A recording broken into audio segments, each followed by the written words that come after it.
The forest in Oregon does not begin with trees. It begins with silence. The kind of silence that feels older than language, older than roads, older than the idea that a man can own land simply because he cut it first. And as I crossed the state line 15 years after my brother disappeared, I realized that I had never really left this place, because some part of me had remained here, caught between the damp air and the memory of a day that never properly ended. I told everyone that I was returning to film a documentary about the legend of Bigfoot, about sightings and folklore, and the psychology of isolation. But that was a lie shaped like a project proposal. The truth was simpler and far more dangerous. I came back because my brother Daniel vanished in these woods, officially declared a victim of a bear attack, unofficially reduced to a cautionary tale told by park rangers to keep tourists on marked trails. And I never believed it. Not because I thought something mythical took him, but because I knew him. And Daniel was not reckless. He did not wander blindly into darkness. He studied maps.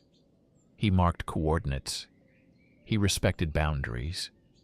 And the last voicemail he left me was not the voice of a man surprised by a charging animal. It was the voice of someone who had found something he did not yet understand. As the highway narrowed into a 2-lane road swallowed by fir and cedar, I turned off the radio and listened to the tires hum against wet asphalt. The trees rose on both sides like walls, thick with moss that hung from branches in long green veils. And the deeper I drove, the more the world behind me seemed unreal. Cities felt theoretical, noise felt distant. Even time itself seemed to slow under the weight of the canopy. This part of Oregon was once the center of a logging dispute, old-growth forest cut in sections that environmental groups fought to protect. My father worked for one of the companies contracted to survey timber value in those years.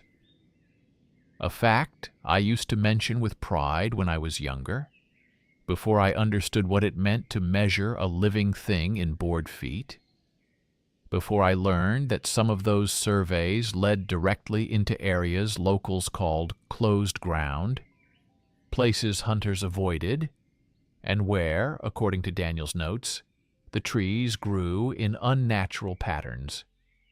When I finally turned onto the abandoned logging road that would take me close to where he vanished, gravel crackled under the tires, and the forest closed tighter. The air here smelled of rain and rot and something mineral, as if the earth itself were slowly dissolving back into itself. I parked near a rusted sign half consumed by ivy.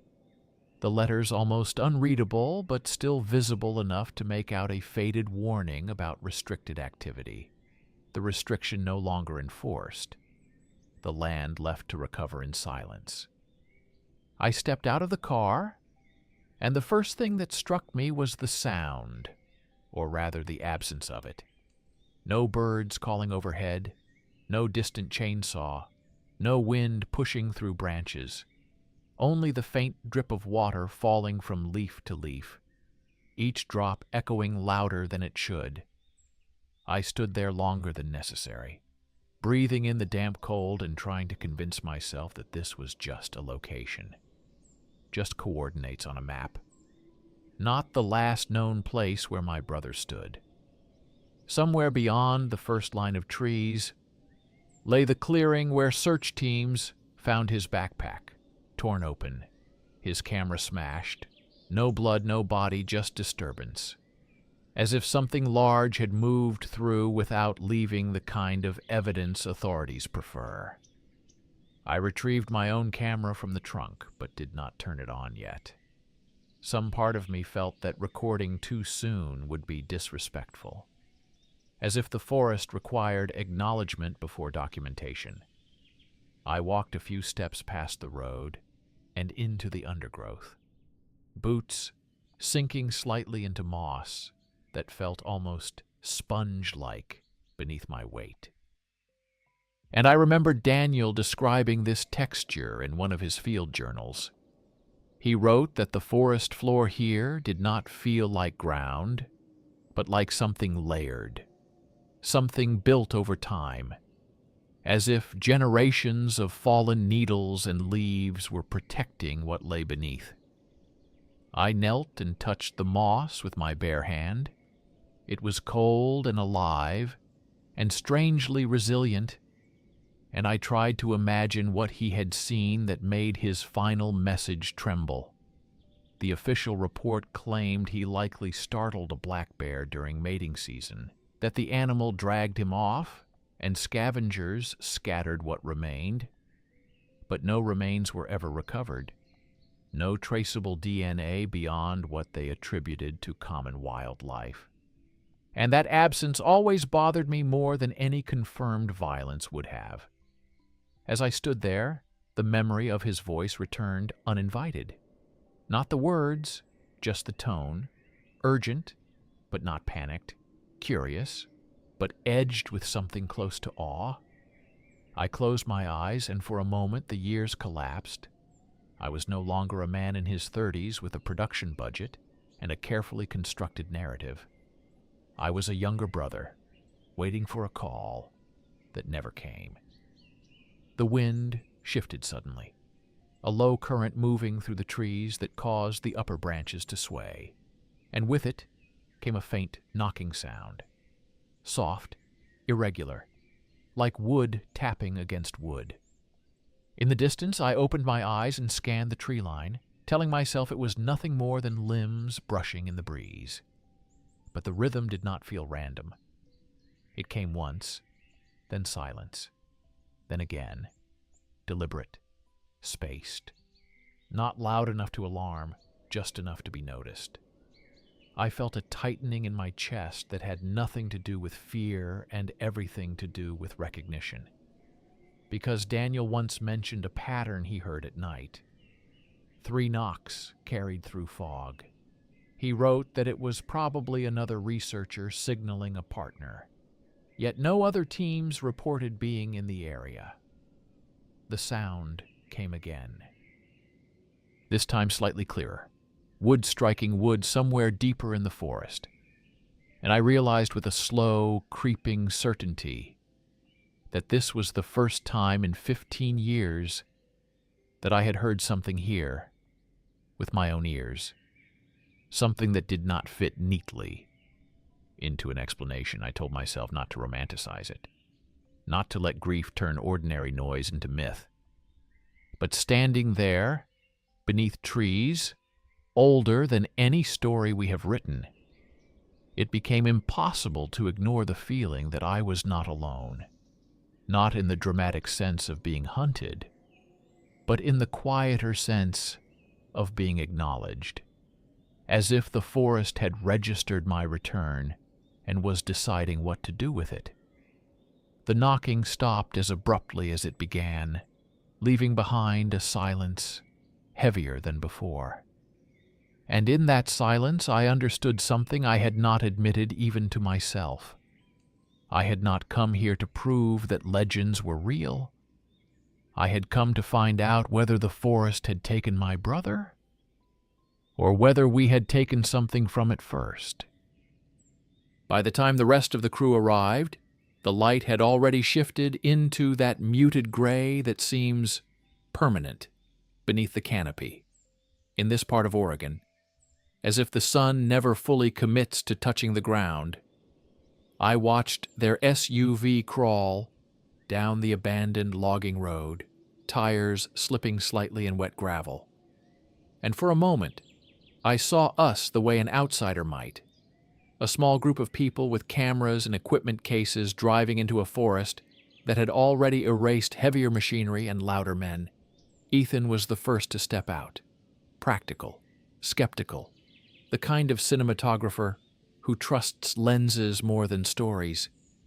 He stretched, glanced at the trees, and said it felt quieter than he expected. I almost told him it had been quieter before they arrived, but I kept that to myself. Behind him came Lena, our sound engineer, more sensitive to atmosphere than she liked to admit. She stood still for a second, with her recorder bag over her shoulder, and whispered that the air felt thick, as if it was holding something back. We unloaded equipment in near silence, the usual jokes about remote shoots never fully forming. Even Ethan seemed restrained, glancing more than once toward the tree line as though measuring distances instinctively. We chose a small clearing just off the old road to set up camp, a place where moss-covered stumps marked what had once been a cluster of massive trees, their absence almost architectural, leaving a circular openness surrounded by towering firs. The ground was uneven but stable, and as we pitched tents, the smell of damp wood and earth intensified. I caught Lena brushing her hand across one of the stumps, tracing the rings, counting them quietly. She mouthed a number to herself, and then stopped when she realized how old the tree must have been when it was cut. Ethan unfolded the tripod and asked when we would start rolling. I told him at dusk that I wanted the first footage to capture the forest transitioning into night. It sounded cinematic when I said it, but the truth was simpler. I wanted to delay the moment when we formally announced our presence, because turning on a camera feels like declaring intention, and I was not sure this was a place where intentions went unnoticed. As the afternoon dimmed, we walked a short distance deeper into the woods to capture establishing shots. Fallen logs lay half swallowed by moss, their bark peeling away in long strips. And in several places I noticed younger trees growing directly from the decaying trunks. Life rising from death in a cycle so quiet it felt almost secretive. Ethan filmed the textures, the moisture clinging to needles, the way the fog drifted between trunks like breath, while I narrated loosely about regional sightings of Bigfoot, about indigenous legends of forest guardians, and modern reports dismissed as hoaxes or misidentifications. My voice sounded steady, professional, but beneath it ran a second monologue I did not record. Memories of Daniel's handwriting in the margins of his notebooks, references to patterns in tree breaks that did not match storm damage, comments about 3 distinct knocks, heard after midnight on consecutive nights. At one point, Lena raised a hand to signal silence. We froze, listening. There it was again, faint but unmistakable, a hollow strike echoing through timber. Not close, not distant either. Ethan frowned and whispered that it could be woodpeckers. I nodded automatically, even though the rhythm was wrong, too spaced, too deliberate. We stood like that for nearly a minute, until the forest resumed its soft, ambient murmur. And whatever produced the sound ceased. Ethan shrugged it off and resumed filming, but Lena kept her recorder running longer than necessary, eyes fixed between 2 trees where the shadows seemed darker than the rest. When we returned to camp, the sky above the canopy had shifted from gray to a deepening blue, barely visible through the interlocking branches. We lit a small contained fire in a metal pit we brought with us, careful not to scorch the forest floor, and as flames flickered against trunks, the clearing felt temporarily ours, human, contained. Ethan finally relaxed enough to ask me directly why this location mattered so much. I gave him the prepared version, the cluster of sightings in this region, the historical logging conflict, the statistical anomaly of disappearances compared to similar terrain. He listened, but did not look convinced. Then he asked about my brother, not accusingly, just directly, and the fire cracked between us.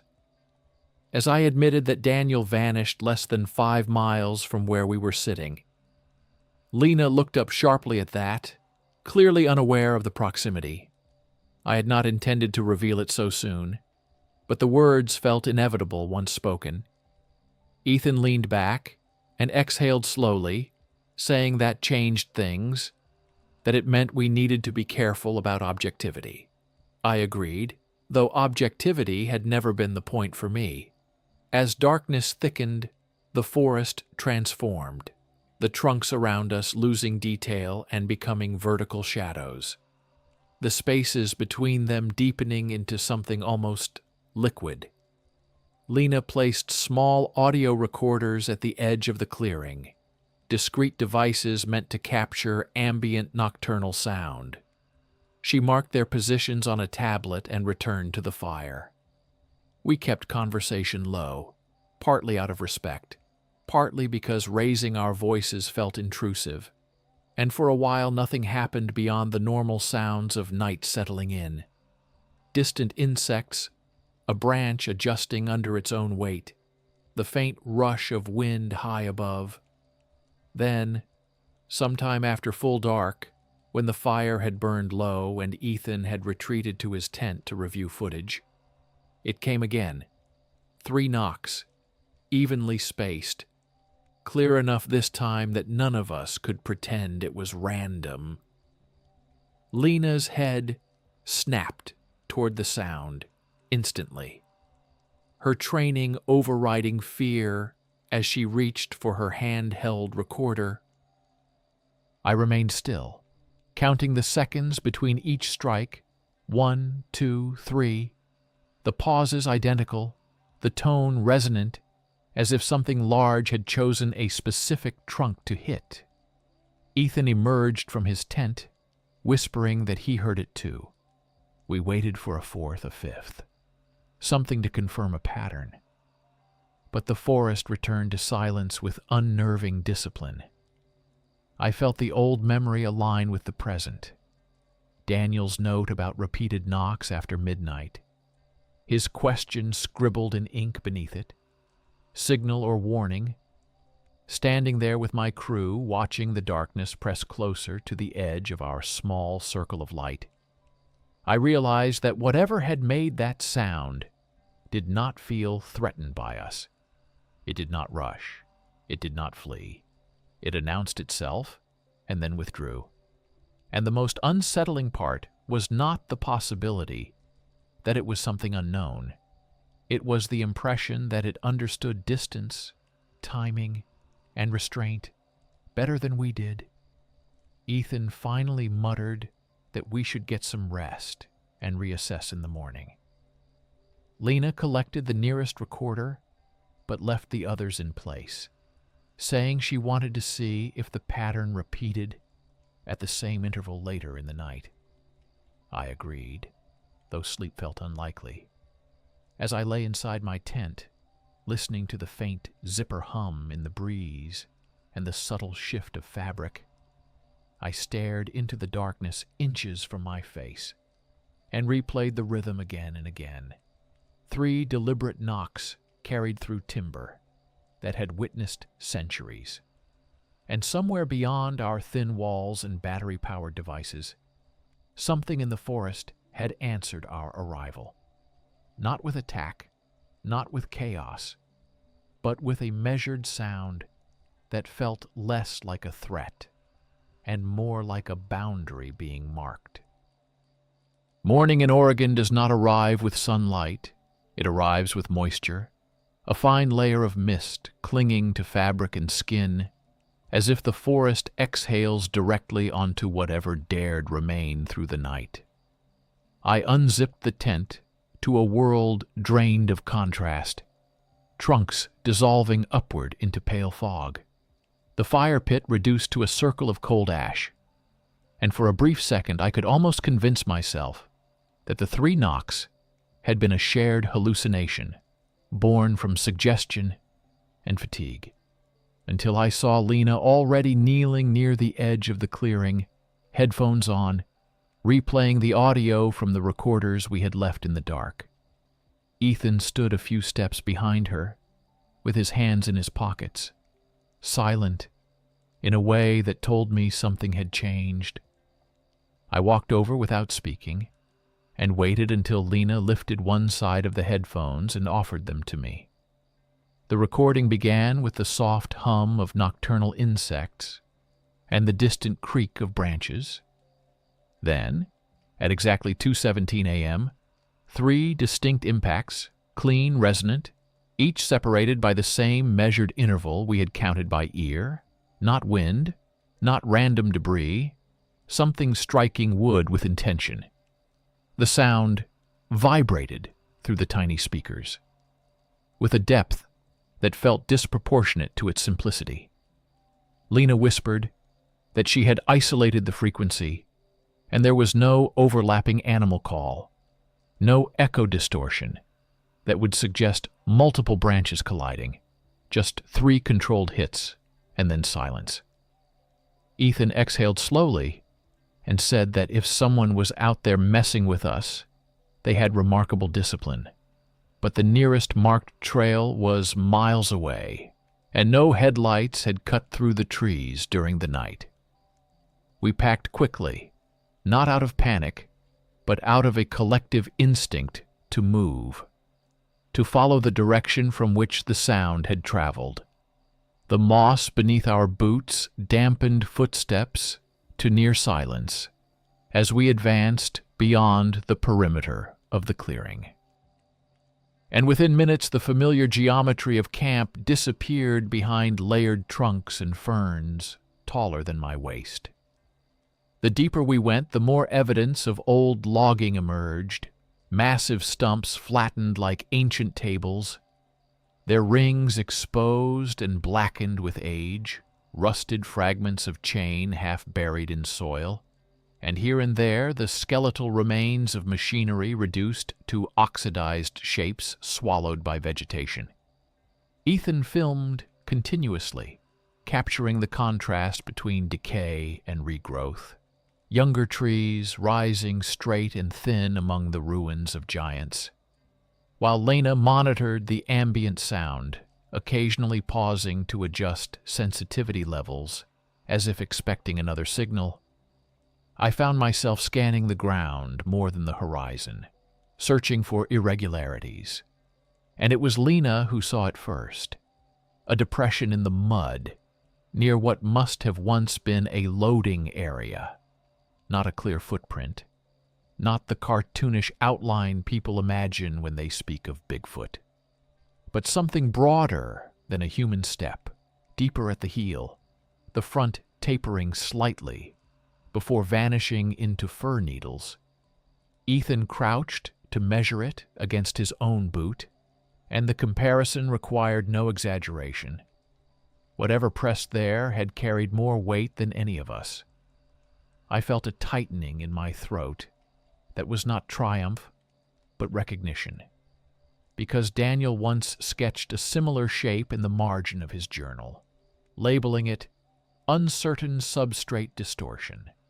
Unwilling to commit to what he suspected, we followed the faint line of impressions until they dissolved into harder ground, and in that gradual disappearance lay the most unsettling detail. The stride length suggested balance, not stumbling, a bipedal rhythm that felt deliberate rather than animalistic. Ethan muttered that it could still be a hoax, a staged print pressed with a carved mold. But there were no secondary tool marks, no sign of tampering, just pressure, weight, and direction. As we pressed onward, the forest thickened. The fog lifting slightly to reveal a subtle rise ahead, where trees grew in a peculiar arrangement, their trunks angled inward as if responding to a shared force years ago. I recognized the formation from Daniel's last annotated map, a circled area marked only with the word center. My pulse quickened despite myself. And when we reached the crest of the rise, the ground opened into a shallow basin, ringed by fallen timber, arranged not randomly, but radially, trunks laid in arcs that formed the faint outline of a circle, long reclaimed by moss. Lena stood motionless at the edge, whispering that it looked constructed.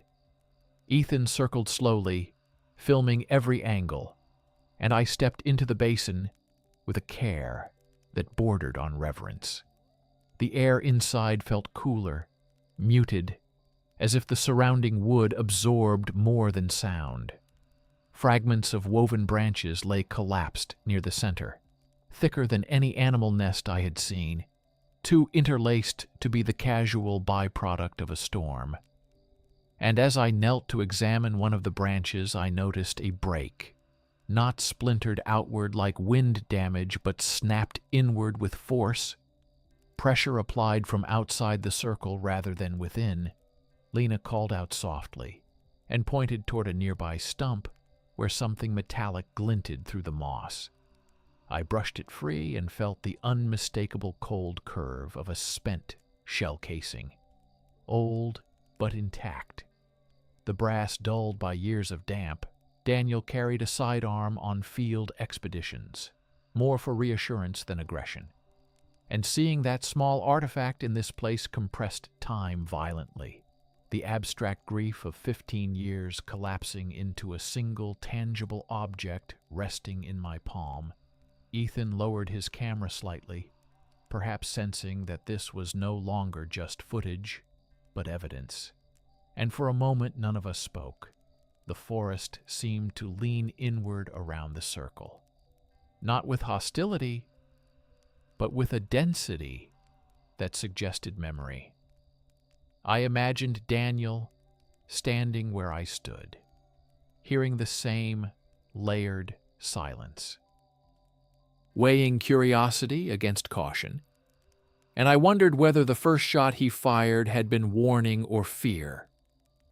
The question echoed internally, until Lena's recorder emitted a faint spike, a sudden low-frequency vibration not audible to the naked ear, but visible on her display. She raised a hand for quiet, and we listened. At first nothing, then from somewhere beyond the ring of trees, a single impact struck wood. Not 3 this time, just one, heavier, closer. Ethan instinctively swung the camera toward the sound, but the fog between trunks remained unbroken. The silence that followed felt expectant, as if something had observed us enter this space and was now recalculating. I felt the weight of the shell casing grow disproportionate in my grip and slipped it into my pocket. Not as proof for an audience, but as a fragment of my brother's final decision. And standing within that broken circle in the heart of a forest that had survived axes and fire and men with contracts, I understood that we had not merely followed a sound deeper into the trees. We had stepped into a place that once belonged to something else. And whatever had marked the night with 3 deliberate knocks was now aware that we were standing in the remains of what it had lost. We did not speak for several seconds after that single knock, the sound still hanging in the damp air, like a line drawn between us and whatever stood beyond the ring of trees. Ethan slowly lowered the camera, but did not turn it off, the red recording light blinking against the muted green around us. Lena's breathing shallow as she adjusted the gain on her recorder, hoping to catch anything else beneath the silence. But the forest offered nothing more. No rustle, no retreating steps, only the distant drip of condensed fog falling from branch to branch. And in that restraint there was something more unsettling than a charge or a scream, because an attack would have been instinctive, chaotic animal. This felt measured, as if we had been acknowledged and assessed, and for the first time since returning to Oregon I felt not like an investigator, but like a trespasser, standing inside the outline of a home that had been destroyed years ago. I stepped back out of the circle slowly, careful not to disturb the woven debris any further, and motioned for the others to do the same, not out of fear exactly, but out of a recognition I could not fully articulate, as though remaining there longer would shift something we did not yet understand. Ethan whispered that we should mark the coordinates and come back better prepared. Drones, thermal imaging, more people, more light, the practical escalation of modern inquiry, and hearing him list those tools made the back of my neck tighten, because I suddenly imagined the low hum of propellers above this basin, the intrusion of mechanical noise into a space that had already endured chainsaws once before. Lena looked at me instead of Ethan, waiting for a decision that felt heavier than a simple production choice. I nodded slowly and said we would pull back for now, document what we had found, and return tomorrow at first light. Though even as I said it, I sensed that the forest did not measure time in our increments, that tomorrow was irrelevant to something that had already waited 15 years without forgetting. We retraced our path carefully, scanning for additional impressions in the soil. And about halfway back to camp, Ethan stopped abruptly, pointing toward a cedar trunk at shoulder height, 3 fresh marks carved into the bark, parallel, deep, the exposed wood pale against the darker outer layer. I moved closer and placed my fingers near the grooves without touching them. They were higher than my own reach and spaced wider than any knife blade I had ever held. The cuts were clean, but not precise, in the way steel is precise, more like something dragged with force. Lena quietly said, "There had been no such marks when we passed earlier," and I knew she was right, because I had been looking for them. My heart thudded harder now, not from panic, but from implication. The single knock in the basin, the fresh marks on the tree, the positioning along our path back to camp. It formed a sequence too aligned to dismiss as coincidence. Ethan muttered that someone could be tracking us, trying to spook us, but there were no secondary footprints around the base of the cedar, only our own prints overlapping in damp soil. I forced myself to breathe evenly and reminded them that wildlife can mark territory, that claw marks on trees are not uncommon. Yet the height and symmetry argued against the comfort of that explanation. When we finally broke back into the clearing where our tents stood, the space felt altered, not physically, nothing overturned or disturbed, but perceptually, as though the perimeter had shifted while we were gone. Lena immediately checked the recorders she had left near camp and scrolled through the timeline, her eyes narrowing as she isolated a short segment from less than 20 minutes earlier. While we had been inside the circle, 3 impacts again, closer than before, followed by a pause, and then a 4th. Softer strike, not part of the original pattern. Something new layered onto the old rhythm. Ethan's jaw tightened, and he said that was enough for one day, that we needed to regroup. But I found myself staring into the tree line opposite the direction of the basin, because from that angle the trunks formed a narrow corridor of darker shadow, and in that corridor, for the briefest fraction of a second, I thought I saw movement, not the clear outline of a body, not a cinematic silhouette, just a shift in density, as if a shape had separated itself from the background and then merged back in before my mind could confirm it. I did not tell the others immediately, unsure whether it was perception or projection, but the sensation of being observed intensified until it felt almost physical, a pressure between the shoulder blades. I took a slow step forward, ignoring Ethan's warning tone as he asked what I was doing, and spoke into the open air without raising my voice, saying we were not here to cut anything, that we would not damage the forest, that we only wanted answers. The words felt fragile as soon as they left me, human language dissolving against trunks that had stood longer than any vow I could make. Nothing responded at first, only the faint stir of wind high above, and then, from deeper in the woods, 3 deliberate knocks, closer than any before, resonant enough that I felt them in my ribs. Lena's recorder captured them clearly. Ethan's camera trembled slightly in his grip, and I understood with cold clarity that this was not random, not a wandering animal brushing branches. It was a pattern re-established in our presence, a line redrawn after we stepped into a place that once held something important. I did not feel hatred in that sound, not rage, but a warning that carried memory.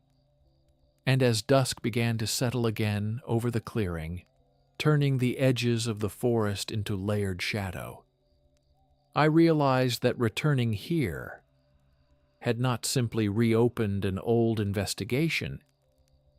It had reopened a boundary. And whatever had answered us tonight was not hunting blindly. It was reminding us that we were standing on ground where something had already been taken.